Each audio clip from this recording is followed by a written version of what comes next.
En la graduación de medicina de mi hija, frente a 500 personas, ella dijo: agradezco a todos los que me apoyaron en este camino, menos a mi madre, que ha sido una vergüenza para nuestra familia. 3 millones de pesos invertidos en su educación, y esa fue su forma de agradecerme. Esa noche cancelé el préstamo de 2,5 millones de pesos de su maestría. Antes de continuar, suscríbete y activa la campanita, porque cada día publicamos nuevas historias. Deja tu like y dime desde qué ciudad y país nos ves. Mi nombre es Natalia Cortés. Tengo 63 años y durante 28 años creí que ser madre significaba sacrificar todo por el futuro de mi hija. El 16 de junio de 2024, en el auditorio principal de la Universidad Anáhuac, descubrí que estaba completamente equivocada. Daniela Cortés López, mi única hija, se graduaba como médica después de 6 años de carrera. 6 años durante los cuales pagué cada mensualidad, cada libro, cada material, cada congreso internacional que necesitó. Trabajé turnos dobles en mi empresa de limpieza industrial para que ella nunca tuviera que preocuparse por el dinero. Construí mi negocio desde cero, limpiando oficinas durante la madrugada mientras ella dormía de bebé, hasta convertirlo en una empresa respetable con contratos corporativos importantes. Llegué al auditorio 2 horas antes de la ceremonia, vestida con mi mejor traje sastre color azul marino que había comprado especialmente para la ocasión. Llevaba un ramo de rosas blancas, las favoritas de Daniela desde niña, y en mi bolso guardaba las llaves del Mercedes-Benz blanco que le había comprado como regalo de graduación. Un automóvil de 890,000 pesos que pensaba entregarle esa misma tarde, junto con una carta que había escrito durante semanas, expresando todo mi orgullo y amor. La ceremonia comenzó a las 5 de la tarde. Yo estaba sentada en la 7ª fila, rodeada de familias elegantes que conversaban animadamente sobre los logros de sus hijos. Reconocí a algunos padres de compañeros de Daniela, personas con las que había coincidido brevemente en eventos universitarios a lo largo de los años. Siempre había sentido cierta distancia en esos encuentros, como si no perteneciera completamente a ese mundo de médicos, abogados y empresarios con títulos universitarios. Pero ese día no me importó. Estaba allí por mi hija, por verla cumplir el sueño que había perseguido desde los 8 años cuando declaró que quería curar a la gente. Cuando llegó el momento de los discursos de agradecimiento, Daniela subió al podio radiante con su toga y birrete, sonriendo hacia el público. Buscó entre la multitud y por un breve instante nuestras miradas se cruzaron. Sentí una emoción abrumadora. Lágrimas comenzaron a formarse en mis ojos. Este era el momento que había esperado durante 28 años. Todo el sacrificio, todas las noches sin dormir, todos los trabajos extra, todo había valido la pena para llegar a este instante. Quiero agradecer profundamente a todas las personas que han hecho posible este momento. Comenzó Daniela con voz clara y segura. A mis profesores de la Universidad Anáhuac, que me guiaron con paciencia y dedicación durante estos 6 años. A mis compañeros de estudio que se convirtieron en mi segunda familia, especialmente a Andrea, Roberto y Carolina, con quienes compartí incontables noches de estudio y prácticas en el hospital. Mi corazón latía acelerado, esperando mi turno en sus palabras de agradecimiento. Apreté el ramo de rosas contra mi pecho, preparándome mentalmente para el momento emotivo que vendría. Agradezco especialmente a mi futuro suegro, el doctor Ricardo Mendoza, cirujano cardiovascular, quien me abrió las puertas del mundo médico profesional y me enseñó que la medicina va más allá de los libros, que requiere clase, educación y refinamiento. Continuó Daniela, y noté un énfasis particular en esas últimas palabras que me hizo sentir una punzada de inquietud. A mi novio, Javier Mendoza, residente de cirugía, que me apoyó en los momentos más difíciles de la carrera y me ayudó a mantener el enfoque cuando las circunstancias familiares eran complicadas, agregó, y varios de sus compañeros asintieron con complicidad. A la memoria de mi abuela paterna, que aunque falleció cuando yo tenía 12 años, siempre me inculcó valores de excelencia y superación personal. Esperé y esperé, pero mi nombre nunca llegó. Mencionó a profesores que apenas conocía, a amigos recientes, incluso al personal administrativo de la universidad. Pero de mí, ni una palabra. El nudo en mi garganta comenzó a apretarse. Quizás me había dejado para el final, pensé, tratando de mantener la esperanza. Entonces vino el golpe mortal. «Quiero ser honesta con todos ustedes», dijo Daniela, y su tono cambió a uno más serio, casi solemne. «Este camino no ha sido fácil, y algunas personas en mi vida han representado más un obstáculo que un apoyo. He tenido que superar no solo los retos académicos de la carrera de medicina, sino también la vergüenza social de mi procedencia». El auditorio se quedó en silencio absoluto. 500 personas contuvieron la respiración. Agradezco a todos los que realmente me ayudaron a llegar hasta aquí, a quienes me enseñaron que la educación y la clase son esenciales en esta profesión.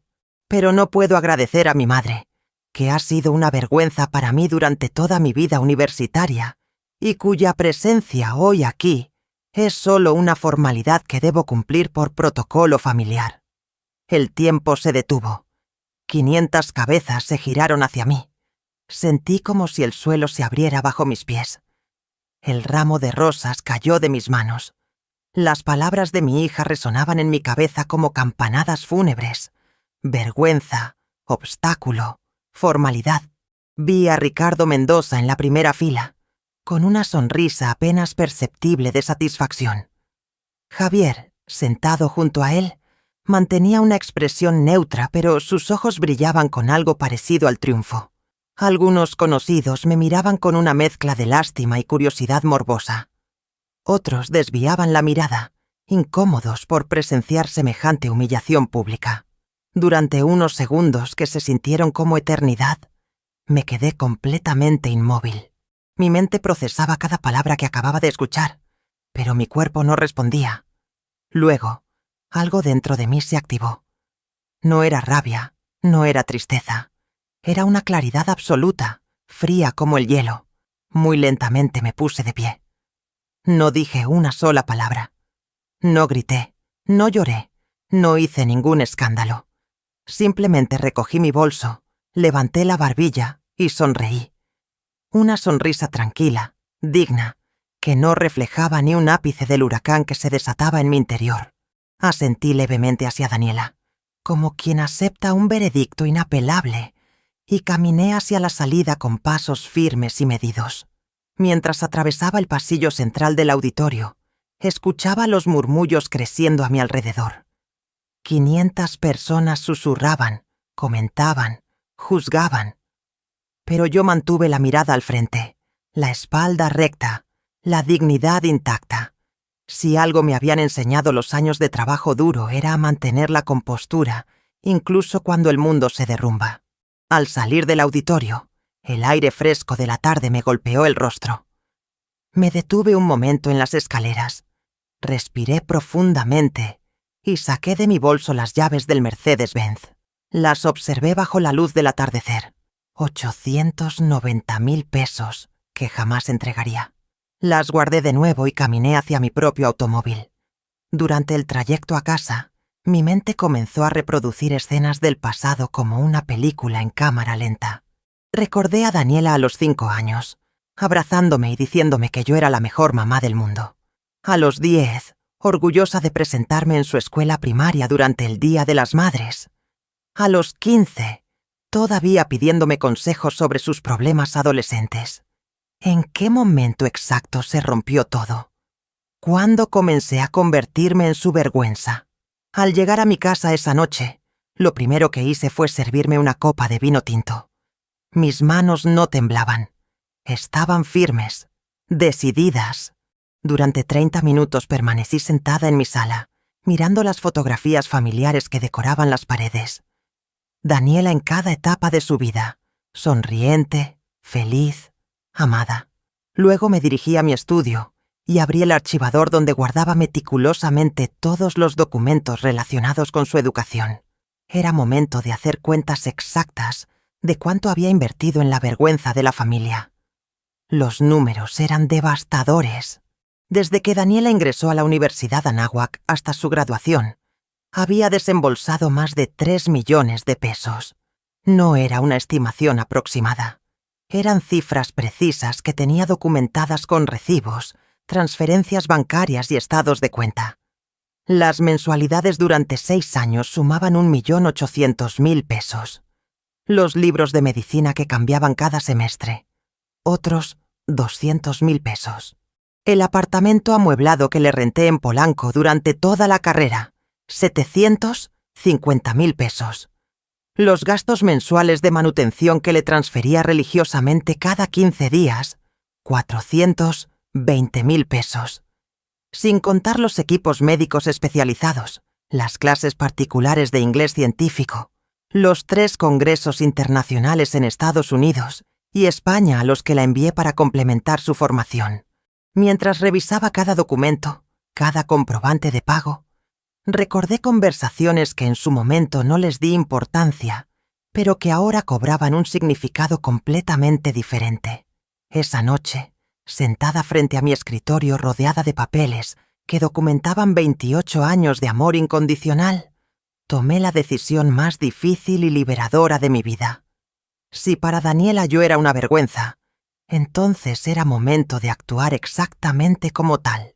A las 2 de la madrugada, cuando finalmente terminé de revisar cada documento, cada recibo, cada transferencia bancaria de los últimos 6 años, mi visión sobre la maternidad había cambiado por completo.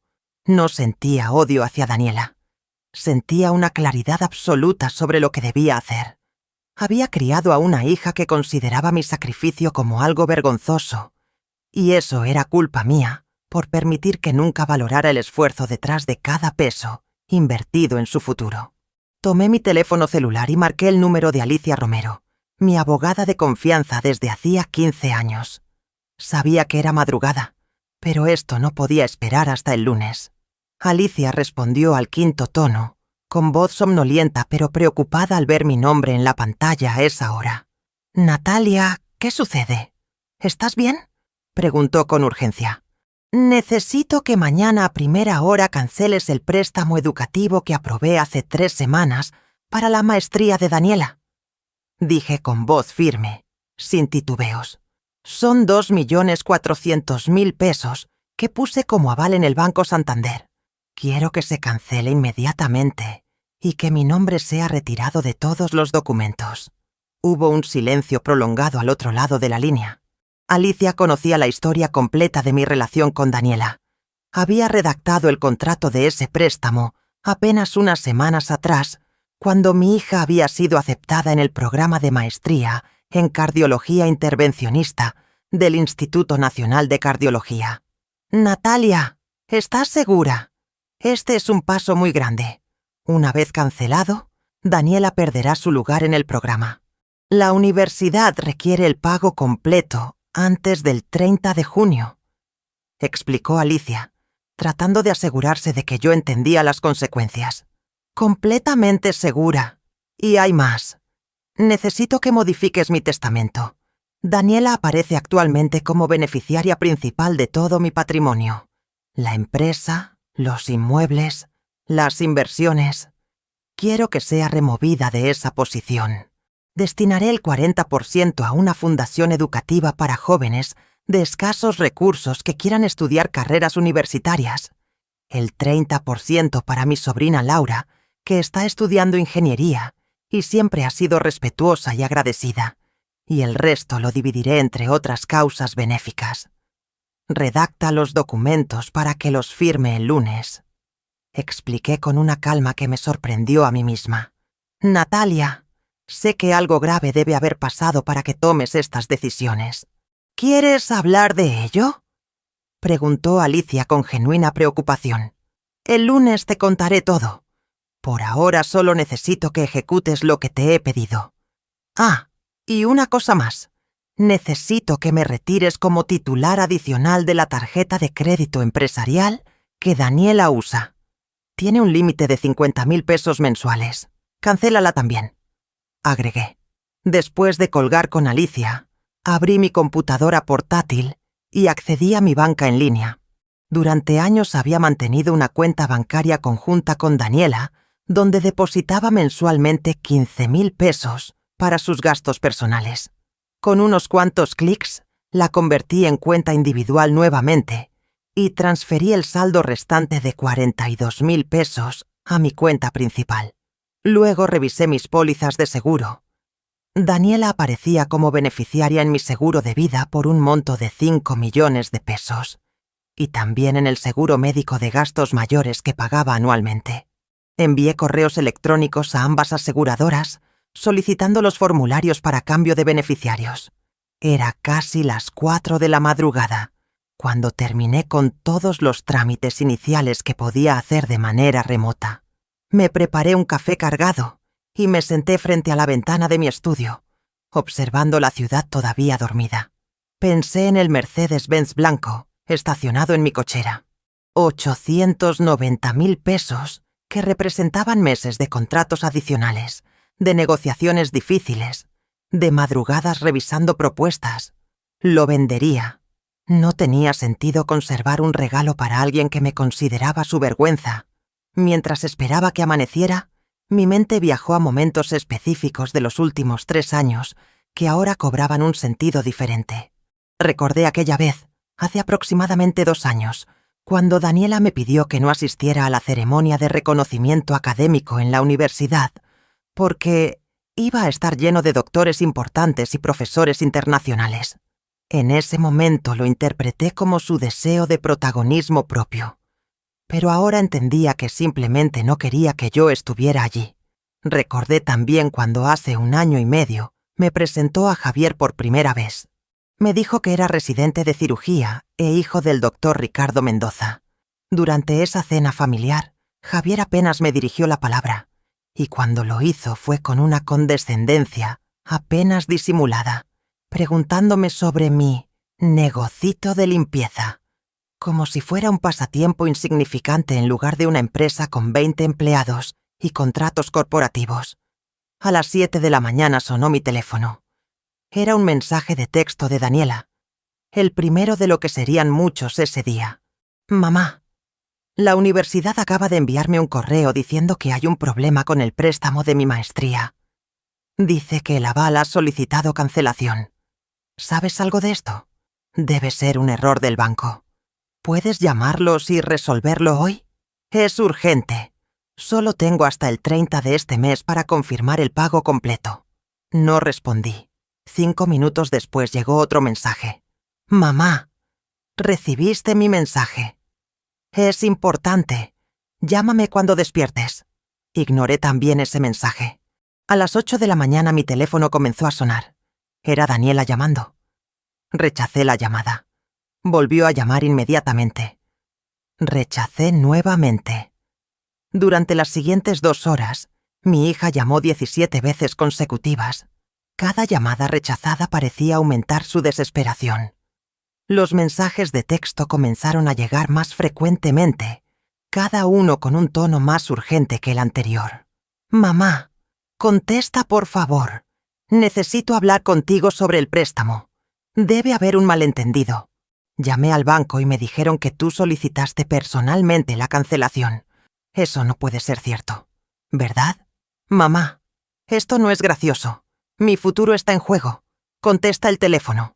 A las 10 de la mañana, cuando ya había recibido 31 mensajes de texto y 24 llamadas perdidas, finalmente respondí con un mensaje breve y directo.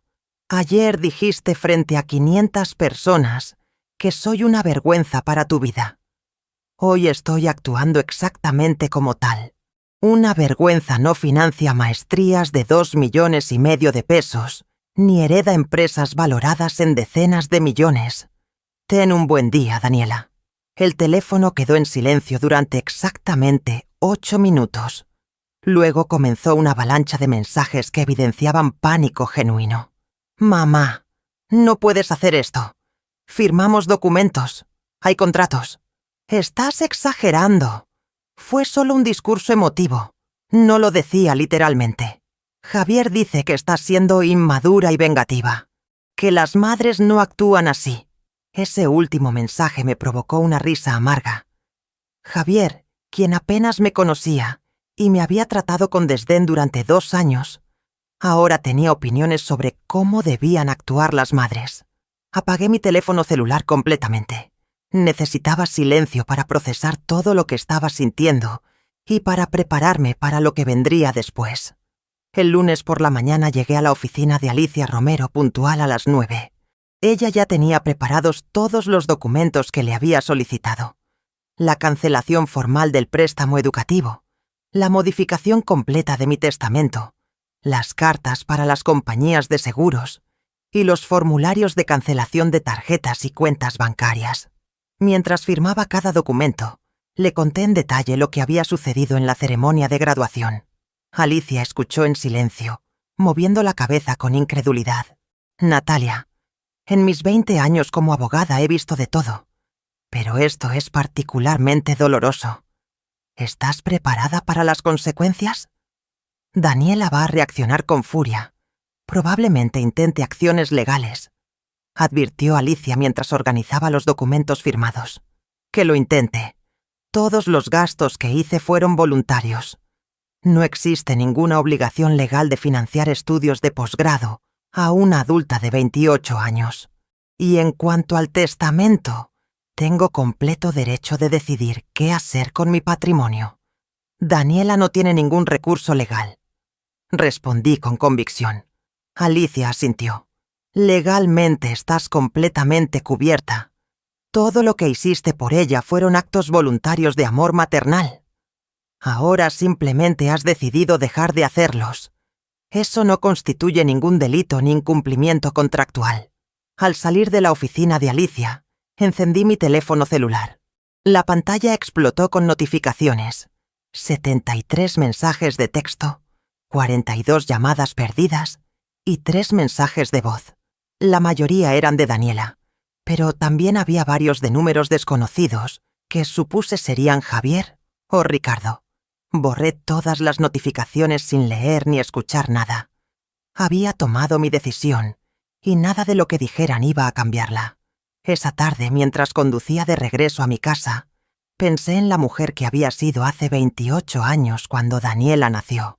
Una madre soltera de 35 años, divorciada, con un negocio pequeño que apenas generaba ingresos suficientes para sobrevivir.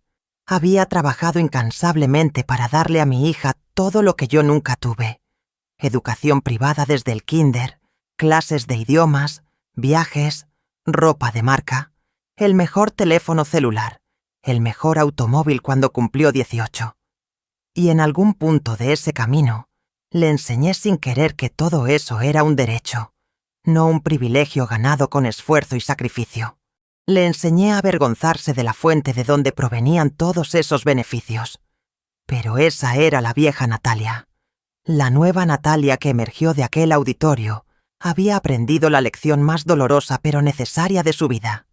El amor incondicional, sin límites ni consecuencias, no crea hijos agradecidos. Crea adultos que consideran los sacrificios ajenos como algo vergonzoso. Durante los siguientes días, mantuve mi teléfono encendido, pero bloqueé todos los números de Daniela, Javier y cualquier número desconocido que intentara contactarme. Sin embargo, no pude evitar preguntarme cómo había llegado mi hija a sentir tanta vergüenza de mí. La respuesta comenzó a llegar de forma inesperada a través de Mónica Flores, mi contadora y amiga cercana desde hacía 12 años. Mónica me llamó un miércoles por la tarde, 3 días después de la graduación. Su voz sonaba seria, casi incómoda. «Natalia, necesito hablar contigo sobre algo delicado. ¿Puedes venir a mi oficina? Prefiero que sea en persona». Esa misma tarde nos encontramos en su despacho del centro de la ciudad. Mónica cerró la puerta y me mostró su teléfono celular con expresión grave. «Hace 2 meses, mi sobrina Fernanda me agregó a un grupo de WhatsApp de exalumnas de medicina de la Anáhuac. Fernanda se graduó el mismo día que Daniela. Estaban en el mismo grupo. No presté mucha atención al grupo hasta hace unos días, cuando vi que estaban comentando sobre lo que pasó en la ceremonia de graduación, explicó Mónica mientras navegaba por los mensajes. Natalia, hay conversaciones aquí que necesitas ver. Conversaciones antiguas de Daniela sobre ti. Me mostró capturas de pantalla de un chat grupal que databa de casi 2 años atrás. En una conversación, alguien había preguntado por qué Daniela nunca invitaba a su madre a las reuniones sociales del grupo. La respuesta de mi hija me atravesó como una daga fría. Mi madre es literalmente una empleada de limpieza glorificada. Tiene una empresa, pero básicamente supervisa a gente que trapea pisos corporativos. No encaja en ambientes médicos. Es incómodo tenerla cerca de personas educadas porque se nota su falta de preparación académica. Prefiero mantener esa parte de mi vida separada. Otra compañera le había preguntado cómo financiaba sus estudios si su madre solo tenía una empresa de limpieza. Daniela respondió: Mi madre tiene dinero. Eso no es el problema. El problema es que el dinero sin educación formal no da clase. Mi suegro, el doctor Mendoza, siempre dice que hay una diferencia entre tener recursos económicos y tener verdadera distinción social. Mi madre nunca entenderá esa diferencia porque no fue a la universidad. Seguí leyendo mensaje tras mensaje, cada uno más hiriente que el anterior. En una conversación de hace un año, Daniela escribió: A veces quisiera poder decir que mi madre es abogada o arquitecta o algo respetable, pero la verdad es que cuando la gente pregunta ¿qué hace?, tengo que decir que tiene una empresa de limpieza y ver sus caras tratando de disimular la sorpresa. Javier me entiende porque su familia es de médicos de generaciones. Me dice que no es mi culpa de dónde vengo, pero que puedo decidir quién quiero ser. Mónica me observaba mientras yo leía, con lágrimas en sus propios ojos. Hay más, Natalia. Fernanda me contó que durante el último año de carrera, el doctor Ricardo Mendoza solía organizar cenas privadas en su casa para estudiantes selectos y sus familias. Daniela asistía frecuentemente con Javier, pero siempre inventaba excusas de por qué tú no podías ir. Les decía a los demás que estabas ocupada con tu negocio o que estabas de viaje. Fernanda escuchó varias veces a Ricardo hacer comentarios sobre cómo la educación y la cultura no se compran, se heredan, y algunas personas simplemente no nacieron para ciertos círculos sociales. Sentí una mezcla de dolor y claridad absoluta. Ricardo Mendoza, el respetado cirujano cardiovascular, había estado sistemáticamente envenenando a mi hija contra mí durante años. Y lo había hecho de manera sutil, elegante, con frases que sonaban filosóficas, pero que en realidad eran veneno puro, diseñado para hacer que Daniela se avergonzara de sus raíces. Hay algo más que descubrí y que creo debes saber, continuó Mónica, ahora con voz más firme. Pedí a un colega que trabaja en administración del Hospital Ángeles que investigara discretamente sobre Javier Mendoza. Natalia, ese hombre tiene deudas estudiantiles por 1.170.000 pesos. Su familia perdió su clínica particular hace 2 años debido a una demanda por mala praxis que los dejó en bancarrota. Están en proceso de ejecución hipotecaria de su casa en Polanco. Javier no es el cirujano exitoso de familia acomodada que te presentaron. Es alguien desesperado por recuperar su estatus social y económico. Las piezas comenzaron a encajar con una claridad aterradora. Por eso el interés repentino en Daniela hace 3 años. No fue amor, fue una estrategia económica. Susurré, más para mí misma que para Mónica. Exactamente. Y hay más. Mi colega mencionó que hace 2 meses Javier estuvo consultando información sobre contratos de asociación médica en hospitales privados de alto nivel. Esos contratos requieren inversiones iniciales que oscilan entre 4 y 5 millones de pesos. ¿De dónde crees que planeaba obtener ese dinero?, preguntó Mónica con una mirada significativa. La respuesta era obvia. De mí. El plan completo se revelaba con una transparencia brutal. Javier se acercó a Daniela estratégicamente, Su padre Ricardo la moldeó para que se avergonzara de mí, pero mantuviera acceso a mi dinero. Y después de la maestría, planeaban solicitar financiamiento para la sociedad médica. Probablemente esperaban que yo, como madre orgullosa de una hija cardióloga exitosa, casada con un cirujano, abriera mi cartera sin cuestionamientos. Mónica, necesito que investigues algo más. Quiero saber exactamente cuál es la situación financiera real de la familia Mendoza. Propiedades, deudas, juicios pendientes, todo. Pedí con determinación renovada. Durante los siguientes días, mientras Mónica recopilaba información, comencé a revisar mi propia memoria con una perspectiva completamente nueva. Recordé una conversación que había tenido con Daniela hace aproximadamente año y medio. Estábamos cenando en mi casa cuando ella mencionó casualmente que Javier le había comentado sobre oportunidades de inversión en el sector médico privado y que sería maravilloso que nuestra familia pudiera estar involucrada en algo tan prestigioso. En ese momento lo interpreté como simple entusiasmo juvenil por su futuro profesional. Ahora entendía que era el inicio de la estrategia para acceder a mis recursos económicos. Recordé también cuando hace un año, durante una comida familiar, Daniela me corrigió delante de Javier por pronunciar incorrectamente el término laparoscopia. Se rió con condescendencia y dijo: «Mamá, si vas a hablar de medicina con nosotros, al menos aprende a pronunciar correctamente los términos básicos». Javier había sonreído con complicidad, como si compartieran un chiste privado sobre mi ignorancia. En ese momento me sentí avergonzada y prometí estudiar más sobre términos médicos para poder conversar mejor con mi hija. Ahora me daba cuenta de que ese era precisamente el efecto que buscaban: hacerme sentir inferior, inadecuada, avergonzada de mi propia falta de educación formal. Mónica me llamó el viernes siguiente con su reporte completo. Los hallazgos eran devastadores y reveladores a la vez.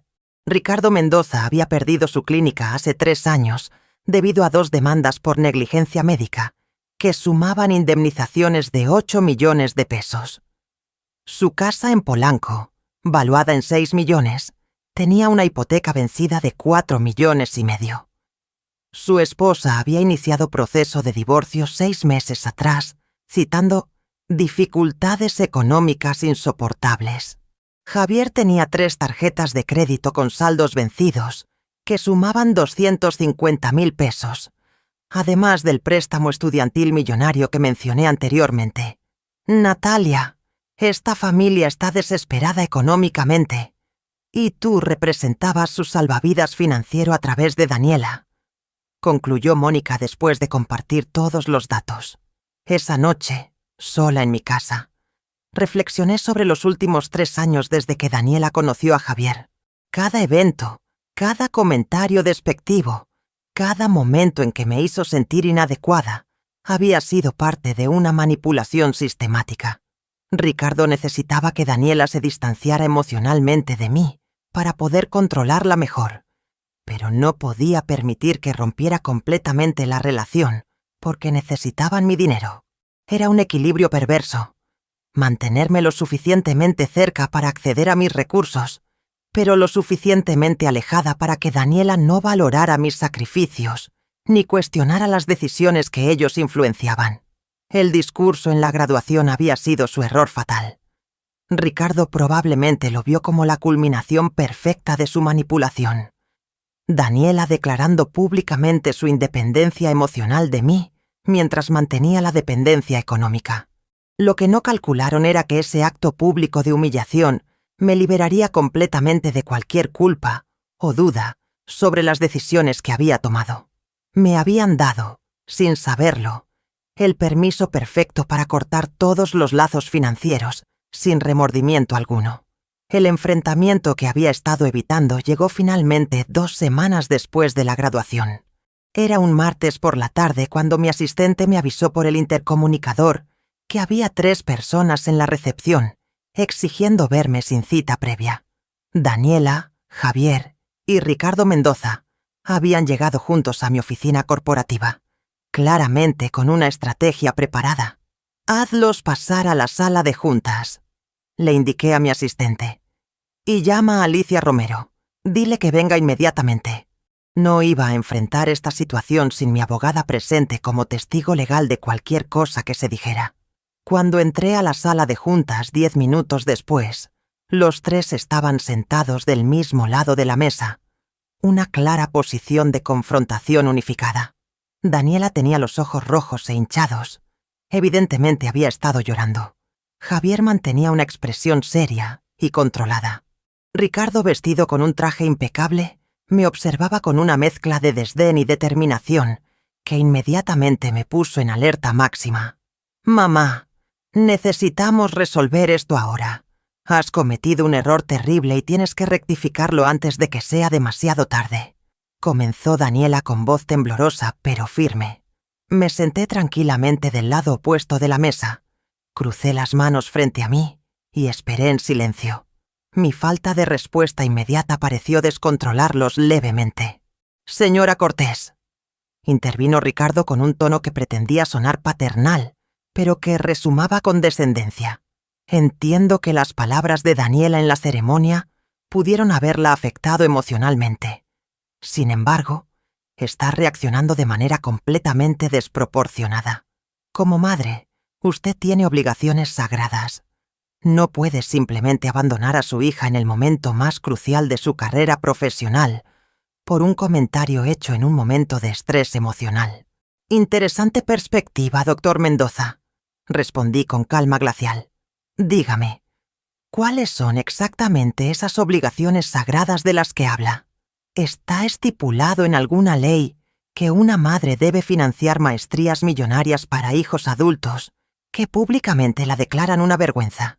Ricardo pareció momentáneamente desconcertado por mi respuesta directa, pero se recuperó rápidamente. «Las obligaciones maternas van más allá de lo legal. Son morales, emocionales. Usted ha sido madre de Daniela durante 28 años. No puede simplemente dejar de serlo porque sus sentimientos fueron heridos. No he dejado de ser su madre. He dejado de ser su fuente de financiamiento ilimitado.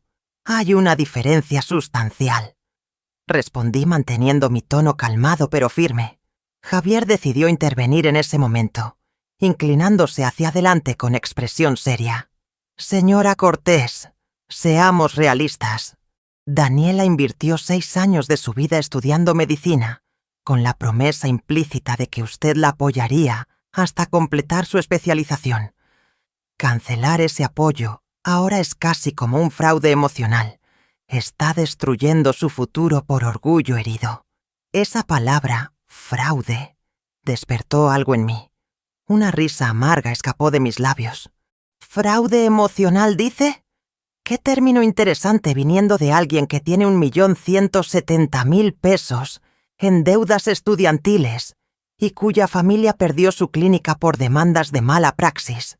¿Quiere hablarme de fraudes, Javier?» El silencio que siguió fue absoluto. La cara de Javier palideció visiblemente. Ricardo se tensó como si hubiera recibido un golpe físico. Daniela miraba confundida entre ambos hombres, claramente sin conocer esa información. «¿Cómo se atreve a investigarnos?», estalló Ricardo, su compostura refinada desvaneciéndose por completo. «Eso es invasión de privacidad. Es completamente inapropiado. Es información pública disponible en registros judiciales y financieros. No hay nada inapropiado en conocer los antecedentes de las personas que tienen influencia sobre mi hija», respondí con tranquilidad absoluta. «Lo inapropiado es manipular a una joven para que se avergüence de su propia madre, mientras planean usar el dinero de esa madre para financiar sociedades médicas que requieren inversiones iniciales de varios millones de pesos». Daniela se volvió bruscamente hacia Javier. «¿De qué está hablando? ¿Qué sociedades médicas? ¿Qué deudas?». Su voz subía de tono con cada pregunta. Antes de que Javier pudiera responder, saqué una carpeta que había preparado previamente y la deslicé sobre la mesa. Contenía copias de documentos públicos, las demandas contra la Clínica Mendoza, los registros de deudas de Javier, capturas de pantalla de sus consultas sobre contratos de asociación hospitalaria y, lo más devastador, impresiones de las conversaciones de WhatsApp donde Daniela me describía como una vergüenza educativa ante sus compañeras. Esto es lo que descubrí cuando decidí investigar por qué mi hija, que me adoraba hasta hace 3 años, súbitamente comenzó a avergonzarse de mí justo después de conocer a tu novio y a su familia. Dije mirando directamente a Daniela. 3 años de manipulación sistemática. Tu suegro plantando ideas en tu cabeza sobre clase social y educación formal. Javier presentándose como el cirujano exitoso cuando en realidad está ahogado en deudas. Y tú, escribiendo a tus amigas que tu madre no encaja en ambientes médicos porque se nota su falta de preparación académica. Daniela abrió la carpeta con manos temblorosas y comenzó a leer. Las lágrimas empezaron a rodar por sus mejillas, pero esta vez eran lágrimas diferentes. Había reconocimiento en sus ojos. Quizás incluso el inicio de comprensión sobre cómo había sido moldeada durante estos años. Mamá, esas conversaciones fueron... No quise decir, tartamudeó Daniela, pero su voz se apagó al darse cuenta de que no había justificación posible para lo que había escrito. Señora Cortés, esto es ridículo. Está sacando todo de contexto. Daniela es una adulta que toma sus propias decisiones. Intervino Javier, su voz ahora defensiva y agresiva. Si decidió expresar frustraciones sobre usted con sus amigas, ese es su derecho. No puede castigarla financieramente por tener sentimientos privados. Me puse de pie lentamente, apoyando ambas manos sobre la mesa e inclinándome ligeramente hacia adelante. Tienen razón en algo. Daniela es una adulta de 28 años que puede tomar sus propias decisiones, y yo también soy una adulta que puede tomar las mías. Mi decisión es la siguiente. No financiaré ni un peso más de su educación, ni ahora ni nunca. No hay obligación legal que me obligue a hacerlo. Todos los gastos que cubrí durante 28 años fueron actos voluntarios de amor maternal que ustedes interpretaron como debilidad o estupidez. «Estás siendo irracional y vengativa», espetó Ricardo, perdiendo completamente su fachada de profesional distinguido. «Tu hija necesita esa maestría para tener un futuro digno. ¿Vas a negarle eso por orgullo herido? ¿Qué clase de madre hace eso? La clase de madre que finalmente abrió los ojos». Respondí con una calma que contrastaba con su agitación. «Ayer dijiste frente a 500 personas que soy una vergüenza para tu familia, Daniela. Hoy simplemente estoy actuando como tal. Una vergüenza no financia maestrías de 2,5 millones de pesos. Una vergüenza no hereda empresas valuadas en millones. Una vergüenza no financia sociedades médicas ni rescata familias en bancarrota disfrazadas de alta sociedad médica». En ese momento, Alicia Romero entró a la sala de juntas. Su presencia cambió inmediatamente la dinámica del encuentro. Ricardo y Javier intercambiaron miradas nerviosas al ver a una abogada presente. «Buenas tardes. Soy Alicia Romero, representante legal de la señora Cortés. ¿Puedo saber el motivo de esta reunión?», preguntó con profesionalismo absoluto. «Están intentando convencerme de que revierta mi decisión de cancelar el financiamiento de la maestría de mi hija y amenazando veladamente con acciones legales», expliqué. Alicia asintió y se sentó junto a mí. «Entiendo. Permítanme aclararles la situación legal entonces. La señora Cortés no tiene ninguna obligación legal de financiar estudios de posgrado de su hija adulta. Todos los gastos educativos previos fueron contribuciones voluntarias. El préstamo educativo estaba a nombre de la señora Cortés como aval principal. Por lo tanto, tenía completo derecho de cancelarlo antes de que los fondos fueran desembolsados. El testamento es un documento privado que puede ser modificado en cualquier momento por el testador. No existe base legal alguna para obligar a la señora Cortés a continuar proporcionando apoyo financiero. Esto es absurdo. Vamos a demandar por... comenzó Ricardo. Pero Alicia lo interrumpió firmemente. ¿Por qué exactamente, doctor Mendoza? Por ejercer su derecho legal de administrar su propio patrimonio. Les sugiero que consulten con su propio abogado antes de hacer amenazas sin fundamento. Cualquier demanda frívola podría resultar en contrademandas por acoso y daños. Advirtió Alicia con tono profesional pero inequívoco. Javier se puso de pie bruscamente. Daniela, vámonos. Es obvio que tu madre ha decidido ser egoísta y cruel. No vamos a mendigar nada. Pero Daniela permaneció sentada, mirando los documentos esparcidos sobre la mesa. Su rostro reflejaba una mezcla de shock, dolor y, quizás por primera vez en 3 años, claridad.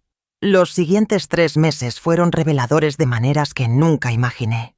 Daniela perdió su lugar en el programa de maestría del Instituto Nacional de Cardiología, exactamente 2 días después de nuestra confrontación en mi oficina, cuando el plazo de pago venció, sin que pudiera cubrir los 2,5 millones de pesos requeridos. A través de Mónica, quien mantenía contacto discreto con su sobrina Fernanda, fui conociendo los detalles de cómo se desenvolvía la vida de mi hija sin mi red de seguridad financiera.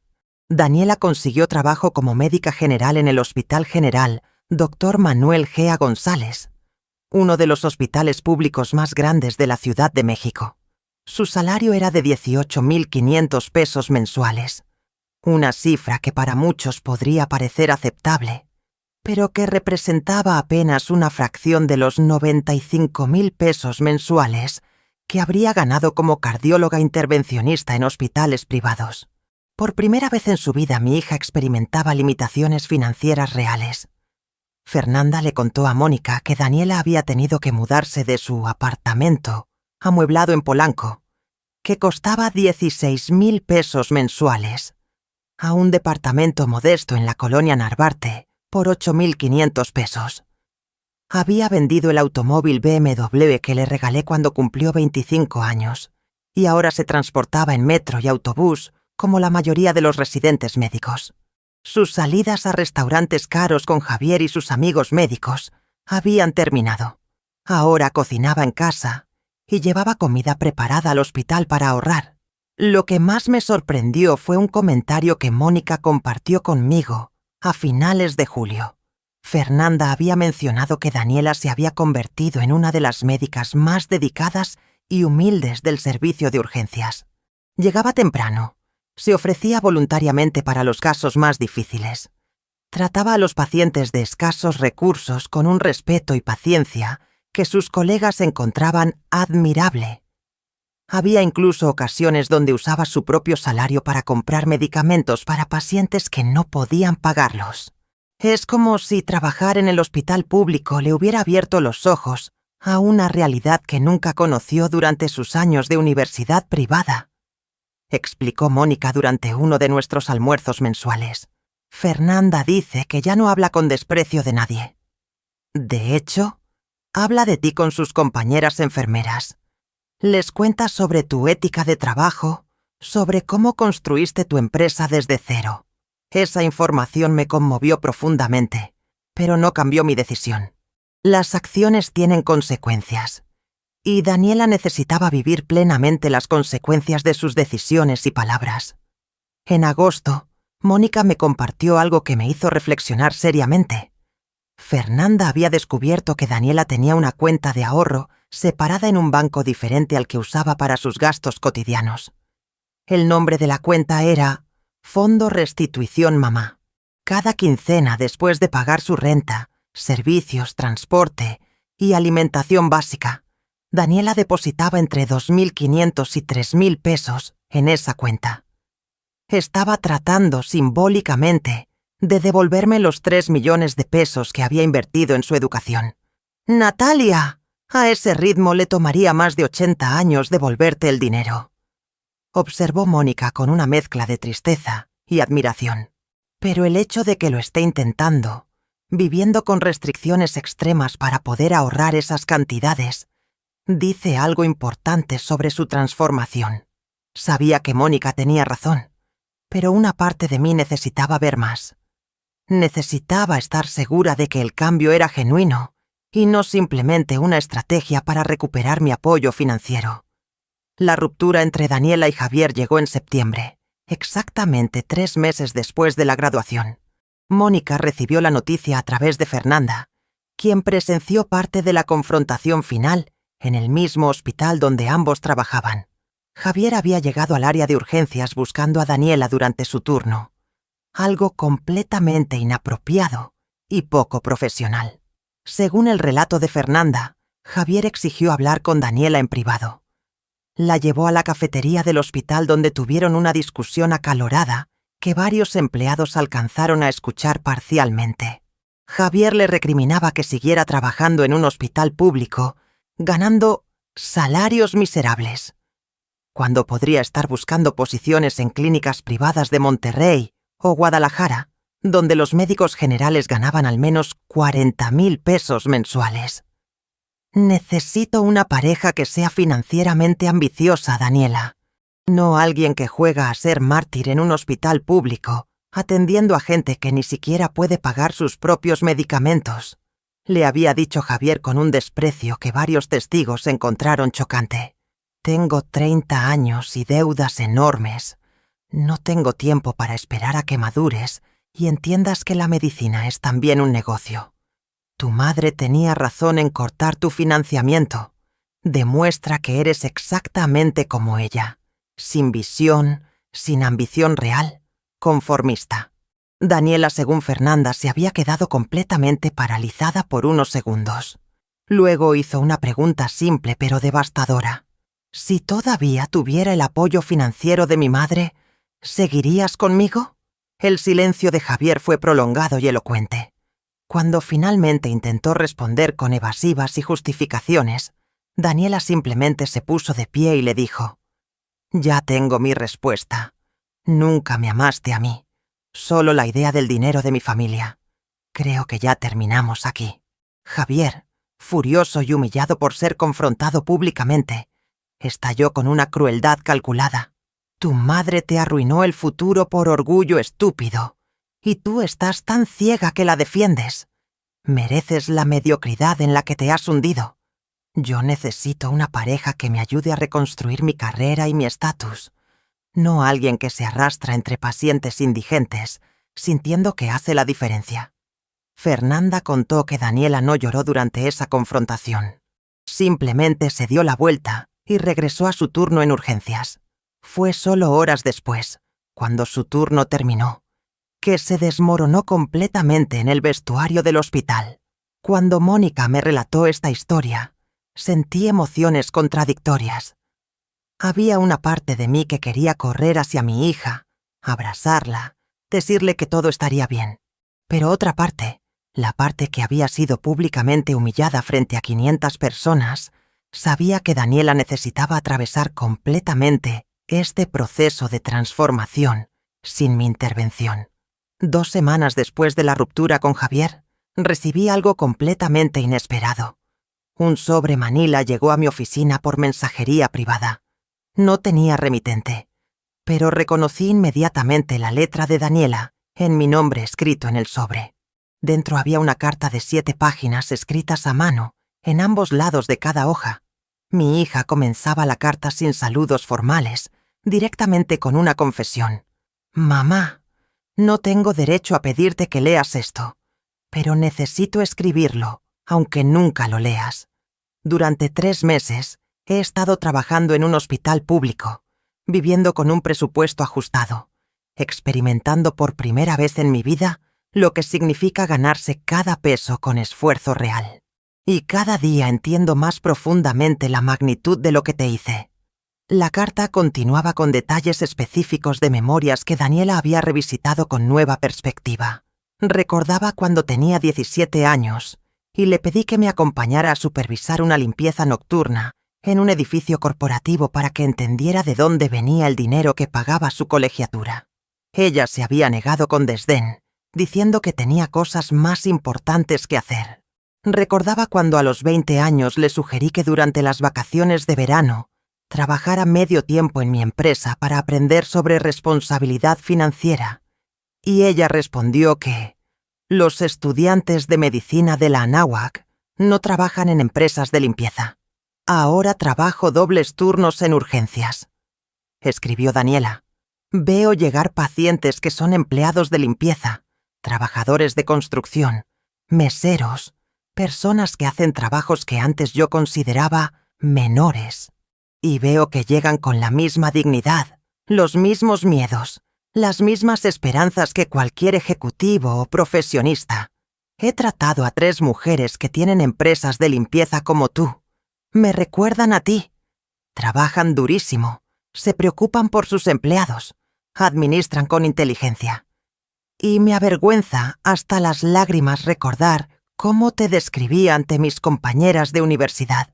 La carta detallaba cómo Ricardo y Javier habían moldeado sistemáticamente su percepción durante 3 años, pero Daniela no los culpaba completamente. Yo permití que pasara. Yo elegí creer que había algo vergonzoso en el trabajo honesto. Yo decidí valorar más la aprobación de gente que apenas conocía que el sacrificio de la mujer que me dio todo, sin pedir nada a cambio. La carta de Daniela concluía sin pedir absolutamente nada. No solicitaba perdón, no pedía restauración del apoyo financiero, no suplicaba una segunda oportunidad. Simplemente terminaba con una frase que me partió el corazón. No espero que me perdones, mamá. Solo espero que algún día puedas creer que finalmente entendí la lección más importante que nunca me enseñaste directamente.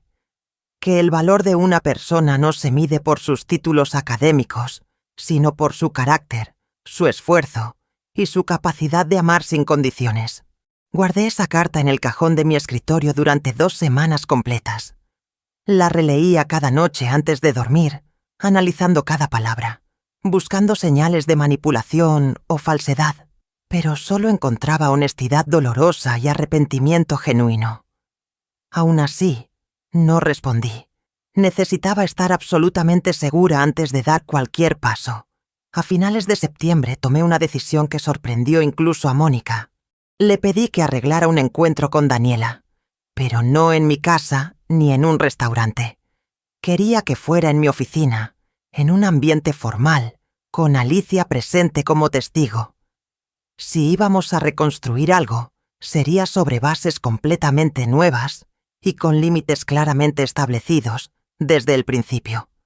El encuentro se programó para un sábado por la mañana. Daniela llegó puntualmente vestida con ropa sencilla, sin maquillaje elaborado, con el cabello recogido en una cola simple. Se veía cansada, más delgada, pero había algo diferente en sus ojos. Una humildad que nunca antes había visto en ella. «Gracias por aceptar verme», dijo Daniela quedándose de pie junto a la puerta, sin atreverse a avanzar más allá. «Siéntate», indiqué señalando la silla frente a mi escritorio. Alicia estaba sentada en un sillón lateral, tomando notas discretas. «Recibí tu carta. La leí varias veces. Necesito que entiendas algo fundamental antes de continuar esta conversación. No voy a restaurar el financiamiento de tu maestría. Esa decisión es definitiva y permanente. ¿Está claro?» Daniela asintió sin vacilar. «Completamente claro. No vine a pedirte dinero, mamá. Vine porque necesito que sepas que he cambiado. Aunque ese cambio no beneficie en nada mi situación económica o profesional. Explícame entonces qué esperas de este encuentro». Pedí manteniendo mi tono profesional, casi distante. Daniela respiró profundamente. «Durante estos 3 meses he descubierto quién soy realmente cuando no tengo tu dinero protegiéndome de las consecuencias de mis decisiones. He trabajado en urgencias. He tratado a cientos de pacientes. He visto realidades que mi burbuja de universidad privada nunca me permitió ver. Y he llegado a una conclusión. No quiero ser cardióloga intervencionista. Quiero especializarme en medicina de urgencias». Eso me tomó completamente por sorpresa. La cardiología había sido el sueño de Daniela desde que tenía 15 años. O al menos eso creía yo. «¿Por qué el cambio?», pregunté con genuina curiosidad. «Porque la cardiología era el sueño que Ricardo me vendió. Me decía que era la especialidad más prestigiosa, la mejor pagada, la que abriría puertas en círculos médicos de élite. Pero trabajando en urgencias, he descubierto que mi verdadera vocación está ahí, en primera línea, atendiendo a quien llegue sin importar su nivel socioeconómico. El sistema público de salud ofrece residencias completas de 4 años, totalmente financiadas con beca incluida. Ya me inscribí para el examen nacional de residencias médicas que será en enero, explicó Daniela con una convicción que sonaba completamente auténtica. Le hice varias preguntas directas durante la siguiente hora, probando la solidez de su transformación. Le pregunté sobre su cuenta de ahorros llamada Fondo Restitución Mamá. Se sonrojó visiblemente. ¿Cómo supiste de eso?, preguntó sorprendida. Tengo mis fuentes. Explícame el propósito de esa cuenta. Insistí. Daniela sacó su teléfono celular y me mostró voluntariamente el estado de cuenta digital. Había exactamente 23.400 pesos ahorrados. Cada quincena deposito lo que me sobra después de cubrir gastos básicos. Sé que es ridículo pensar que podré devolverte 3 millones de pesos ahorrando 3.000 pesos cada 15 días. Me tomaría literalmente toda mi vida, pero necesito hacerlo. Necesito que cada peso que ahorre me recuerde cuántos pesos tuyos desperdicié con mi ingratitud y mi arrogancia. Había algo profundamente conmovedor en ese gesto simbólico. Le pedí que me mostrara también sus gastos mensuales. Daniela abrió una aplicación donde llevaba registro detallado.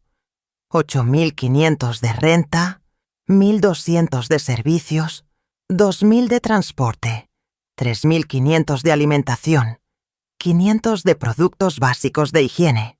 Vivía con 15.700 pesos mensuales de un salario de 18.500, ahorrando los 2.800 restantes. ¿Y qué haces para entretenimiento? ¿Para vida social?, pregunté. Cocino en casa, veo películas en plataformas digitales que comparto con compañeras del hospital, salgo ocasionalmente a caminar por parques públicos. He aprendido que no necesito restaurantes caros ni bares de moda para tener una vida satisfactoria, respondió con simplicidad absoluta. Alicia, que había estado observando silenciosamente, intervino por primera vez. Daniela, ¿qué pasaría si tu madre decidiera restablecer su apoyo financiero? ¿Volverías a tu estilo de vida anterior? Daniela negó enfáticamente. No quiero volver a depender económicamente de mi madre. No quiero que el dinero contamine nuestra relación otra vez. Si algún día podemos reconstruir algo, quiero que sea una relación de madre e hija, basada en respeto y afecto genuino, no en obligaciones financieras o dependencia económica. Esa respuesta me convenció más que cualquier otra cosa que hubiera dicho. Saqué de mi cajón los 23.400 pesos en efectivo, la cantidad exacta que tenía ahorrada. Se los entregué a través del escritorio. ¿Qué es esto?, preguntó Daniela confundida. El hecho de que hayas ahorrado esa cantidad viviendo con las limitaciones que describiste me demuestra algo mucho más valioso que cualquier restitución monetaria. Me demuestra que finalmente entiendes el valor del dinero y del esfuerzo. No necesito que me devuelvas los 3 millones de pesos. Necesitaba verte aprender esta lección. Y claramente la has aprendido, expliqué. Daniela comenzó a llorar silenciosamente, pero rechazó el dinero. No puedo aceptarlo, mamá. Sería como regresar al punto de partida. Necesito mantener ese ahorro como recordatorio constante. Respetando su decisión, guardé el dinero nuevamente. Está bien, pero quiero establecer algo claro. No voy a financiar tu maestría. Eso es definitivo. Sin embargo, me gustaría que consideráramos establecer una nueva relación bajo términos completamente diferentes. No de madre proveedora e hija dependiente, sino de 2 mujeres adultas que están aprendiendo a conocerse nuevamente. Me gustaría mucho eso, respondió Daniela limpiándose las lágrimas. Establecimos entonces una tradición que comenzaría al siguiente fin de semana. Cenas quincenales en mi casa, donde Daniela cocinaría y yo proporcionaría los ingredientes. Era un intercambio equitativo que respetaba su necesidad de independencia, mientras permitía mi deseo natural de contribuir de alguna manera. No era caridad ni dependencia, era simplemente una madre y una hija compartiendo tiempo y comida. Durante los meses siguientes, esas cenas se convirtieron en el espacio donde realmente nos conocimos por primera vez en años.